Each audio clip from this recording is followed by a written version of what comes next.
तो जर्रा जर्रा खूब हमें पहचाने है, शहर के लोगों तुम क्या जानो, हम तेरे दीवानों में। मेरे दिल की धड़कन, मुझे हौसला बख्शने वाले मेरे दिल्ली कौंसिल के रियासती सदर गुलजार कासमी साहब, जिनके बारे में मैं हमेशा कहता हूँ कि एक बुलबुल है कि है महवे तरन्नुम अब तक, एक बुलबुल है कि है महवे तरन्नुम अब तक, जिसकी सांसों में है नगमों का तलातुम अब तक। मैं इंतहाई शुक्रगुजार हूँ और मुबारकबाद देता हूँ मौलाना अब्दुल वाहिद कासमी साहब को इस मीटिंग के इनेकाद के लिए, मौलाना असलम मज़ारी साहब को, मौलाना मिनकात साहब को। मैं यकीनन माविन जनरल सेक्रेटरी उत्तर प्रदेश का मौलाना जहर रहमान साहब को खास तौर से, सभी को स्टेज पर तशरीफ फरमा, सभी अकाबरीन को मेरा आदाब भी है। बस मैं माविन जनरल सेक्रेटरी हूँ, लेकिन अब्दुल वाहिद कासमी साहब मुझसे हज़ार मरतबे मोतबर आलिम दीन कमालात व फजीलत के हामिल हैं। ये तंजीमी सिलसिले होते हैं कि हम जैसे बेवकूफ़ को माविन जनरल सेक्रेटरी और उन जैसे अजीम आलिम दीन को, उनका तराना भी आपने सुना, उनको ज़िला सदर बना रखा हापुड़ का। ये तंजीमी सिलसिले हैं, लेकिन मुझसे बहुत बड़ी अजीम शख्सियतें हैं। साथियों, मैं कभी अपनी ज़ाती बात करता ही नहीं, और मुझे 20, 21, 23, 25 साल हो गए मिली काउंसिल में।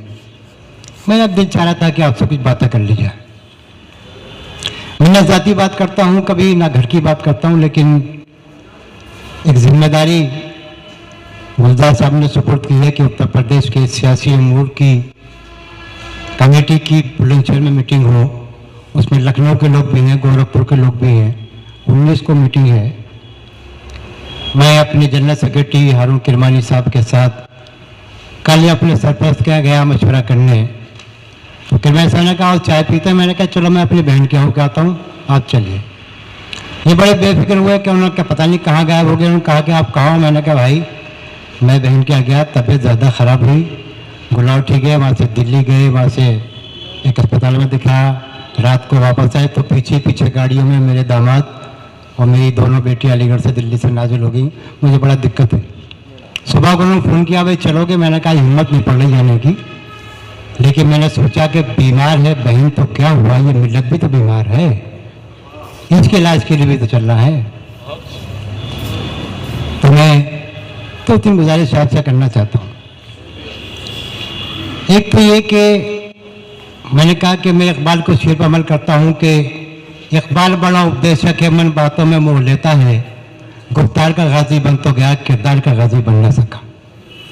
मैं नहीं चाहता कि मेरे बारे में ये बात मशहूर हो, लेकिन एक नाम मिनकात साहब ने लिया 1996 में बुलंदशहर में हज़रत मौलाना अब्दुल्ला मुगीसी साहब मोहतरम और मेरे अजीज़ मेरे सदर गुलजार कासमी साहब बुलंदशहर तशरीफ लाए थे। 96 का ज़माना था, पीर मुर्शिदों का ज़माना था, वो अकाबरीन का ज़माना था। एक जगह हम लोग गए, मेयर मास्टर बन्नी साहब जो थे वो साथ साथ चले। देखा कि पूरी आवाम हजरत के साथ साथ अंदर कमरे में दाखिल होगी नाश्ते के लिए, और बाहर खड़ा रह गया इस मुल्क का मुजाहिद मुजाहिदुल इस्लाम। मैंने खट हाथ बढ़ाया, सलाम अलैकुम। बोले तुम ज़हीर यहाँ मौजूद? मैंने कहा जी, हमें हमसे वास्ता था लेगा मुस्लिम का, मुस्लिम कन्वेंशन का, मुस्लिम पसल्ला का। अजनबी शख्सियत थी, शहर में कोई जानता भी नहीं था, पहचानता भी नहीं था। पूरा मुल्क जानता था, लेकिन अवामी तौर पर ऐसी शख्सियत नहीं थी कि लोग पहचान लें कि मौलाना अब्दुल्ला साहब बैठे। मेरा हाथ पकड़ो और कहा कि ज़हीर तुझे मिली कौंसिल मिला। मैंने कहा जो आपका हुक्म। मैं आ गया। सिलसिला चलता रहा। 1998 में बुलंदशहर में एक ऑल इंडिया कॉन्फ्रेंस हमने की, तारिक साज कॉन्फ्रेंस हमने एक रखा, जो एजेंडा पास हुआ है पटना में ऑल इंडिया मिली काउंसिल का, इत्तेहाद मिल्लत। अखबार ने लिखा 50,000 अफराद, आप में से कौन गए मुझे नहीं पता।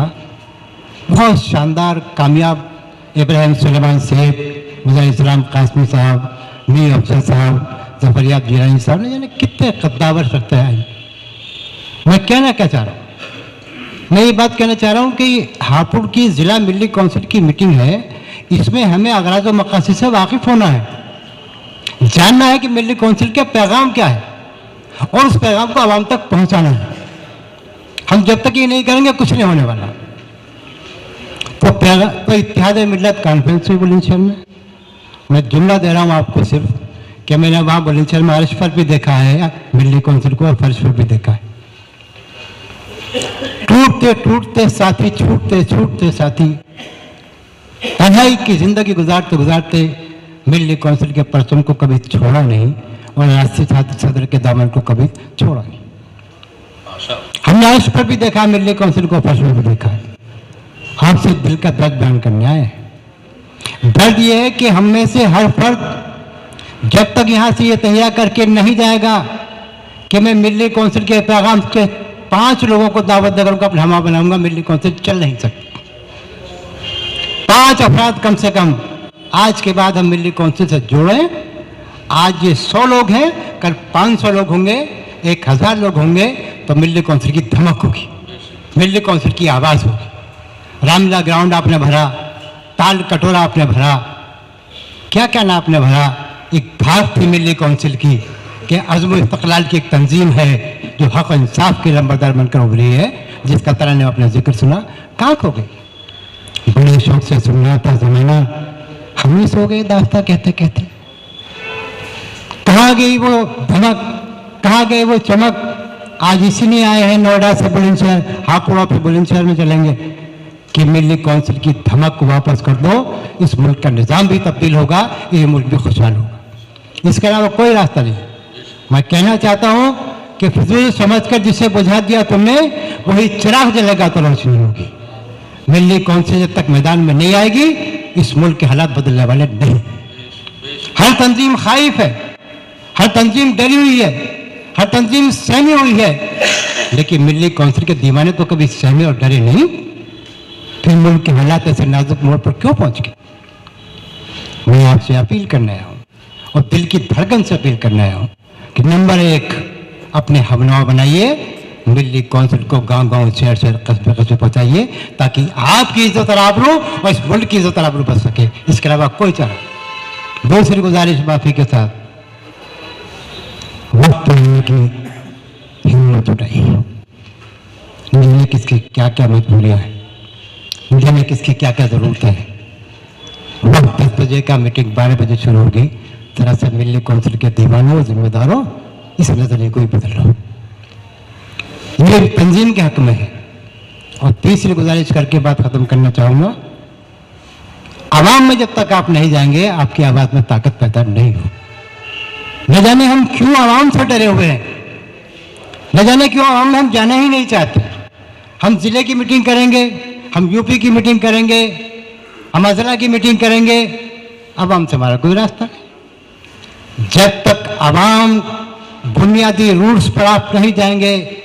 मेरा Mauvin general secretary member parliament मौलाना सलाह कासमी साहब कहते कहते थक गए कि ग्रास रूट पर चलो, ग्रास रूट पर चलो, आवाम में चलो। हम जाना नहीं चाहते, मेरी समझ से बाहर भागते। तीसरी गुजारिश इंतहाई दर्द के साथ बात कर रहा हूँ। एजेंडा तैयार होता है मीटिंग का, 7 एजेंडे 8 एजेंडे हैं। हम जैसे नाला का वो खड़ा कर दिया था माइक पर, हम उन 8 एजेंडों के अलावा 9वां 10वां 11वां 12वां 13वां 14वां एजेंडा निकाल देते हैं। एजेंडे में उर्दू का जिक्र नहीं, हम उर्दू पर तकरीर कर रहे हैं।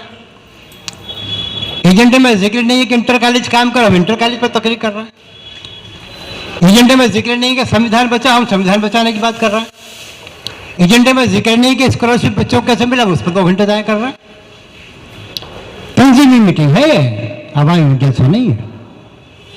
एजेंडे पर बात करिए, मजबूती से अपनी राय दीजिए, मजबूत फैसले करिए, आवाम में चलिए।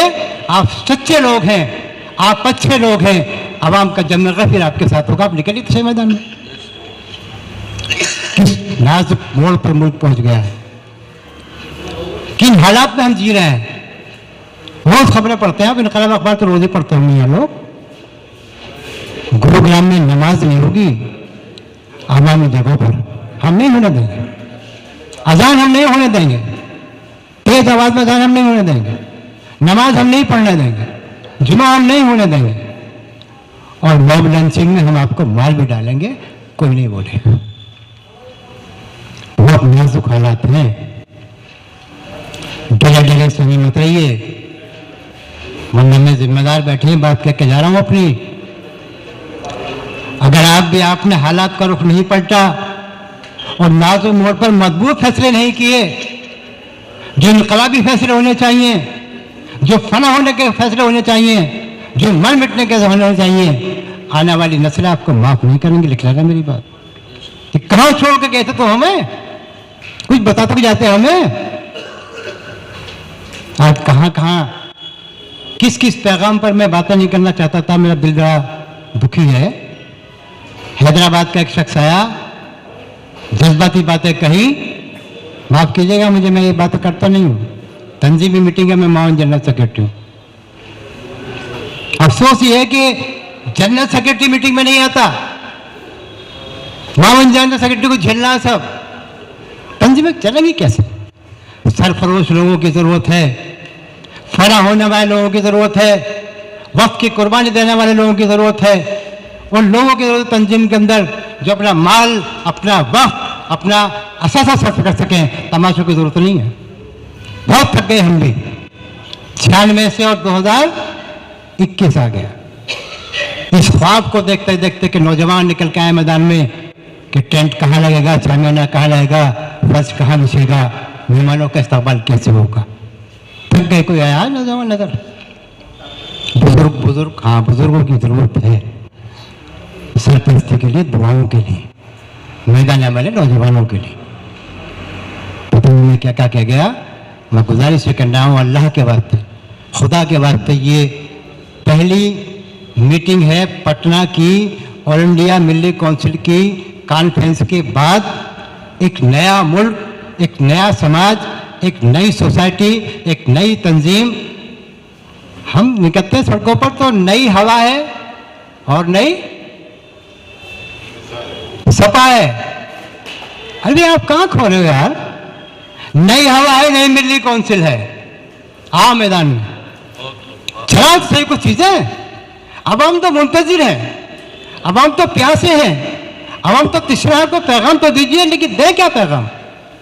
मेरी गुजारिश है जिला सदर से अपने यहाँ उड़ के 1, 2, 3 प्रोग्राम तय करिए।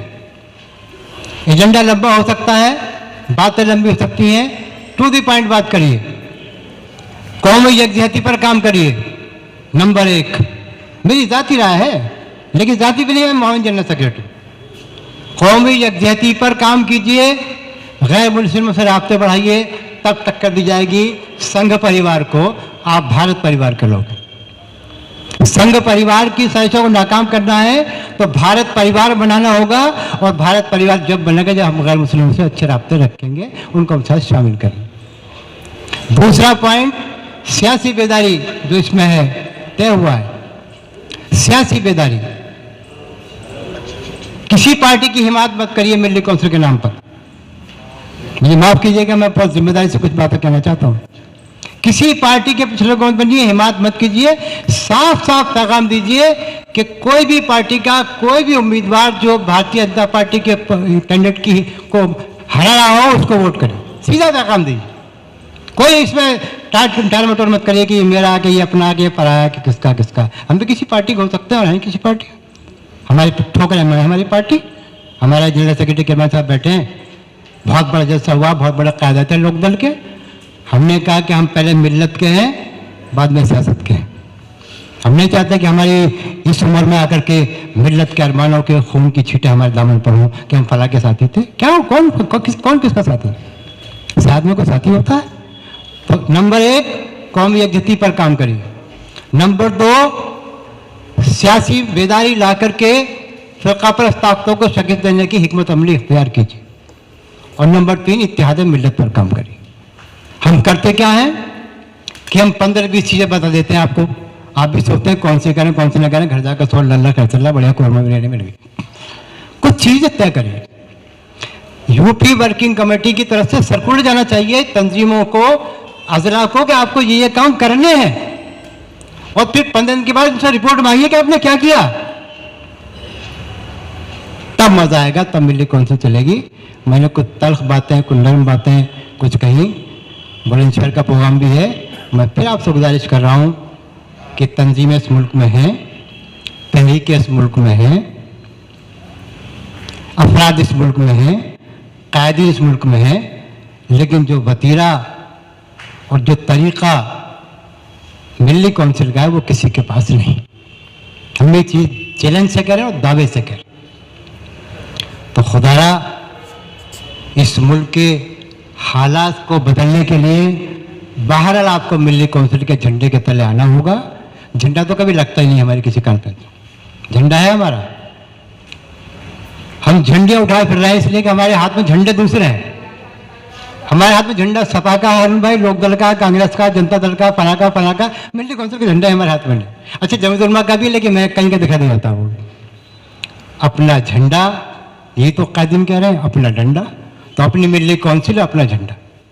तो चलिए निकलिए, हमें हुक्म करे रियासती सदर, चलिए निकलिए, आवाम में चलते हैं, आवाम में चलिए। हॉल से बात बनने वाली अब नहीं है, अब आवाम में जाना होगा, अपने दर्द को लेकर, अपनी चीख को लेकर, अपने एहसास को लेकर, अपने पैगाम को लेकर, और मिली कौंसिल के प्रोग्राम को अपडेट करिए। ये हमारे भैया प्रोग्राम है, ये हम चाहते हैं, ये हमने किया है, भाई इस पर लगो। तंजीमें कर रही है, तालीम का काम करने दीजिए। हम जो काम करना चाहते हैं, जो हमने तय किया है, उसका मैंने थोड़ा सा जिक्र कर दिया आपको। एक तो हजूमी तशद्दुद का मसला है, बहुत खतरनाक चीज़ पैदा होगी इस मुल्क के अंदर।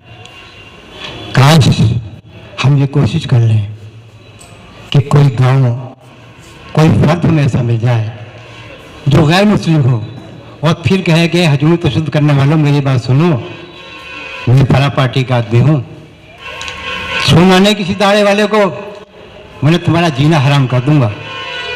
ये माहौल बनाइए। हजूमी तशद्दुद पर कानून बनना चाहिए, मुजरिमों को कैफरे किरदार तक पहुँचना चाहिए, उनको सजा मिलनी चाहिए, उसके लिए कानून बनना चाहिए। दूसरा, मैंने आपसे इत्तेहाद मिल्लत का कहा, वो बहुत ज़रूरी चीज़, उसके बगैर कोई चारा नहीं। इत्तेहाद मिल्लत बहुत लाजिम है, ये पटना की आवाज़ है, इसको आप आगे तक पहुँचाइए। रियासती असम्बली के इलेक्शन से मैंने आपके बीच अर्ज़ कर ही दिया है कि यही रखिए, मेरी भी राय है और ये तय भी हुआ होगा कि रियासती इलेक्शनों के सिलसिले में उम्मीदवारों की उनकी हिमायत की जाए जो भारतीय जनता पार्टी को सीधे सीधे हराए, को तकल्लु मत करिए, वो किसी पार्टी का भी हो। हजूम तशद्दुद हो गया आपका, इत्तेहाद मिल्लत हो गया।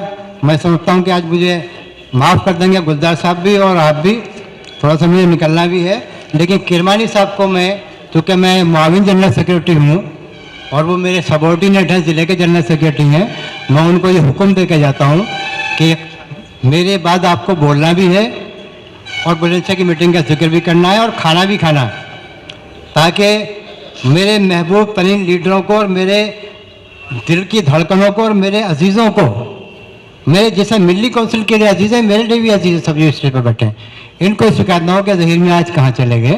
तो करमान साहब का चेहरा देखें, बोले हाँ जहीर में मौजूद है। बखुदा मेरी मजबूरी थी, वरना मैंने बड़े बड़े चीज़ें झेली हैं, आपको मैं क्या बताऊँ, लेकिन मेरा दिल टूटा हुआ है।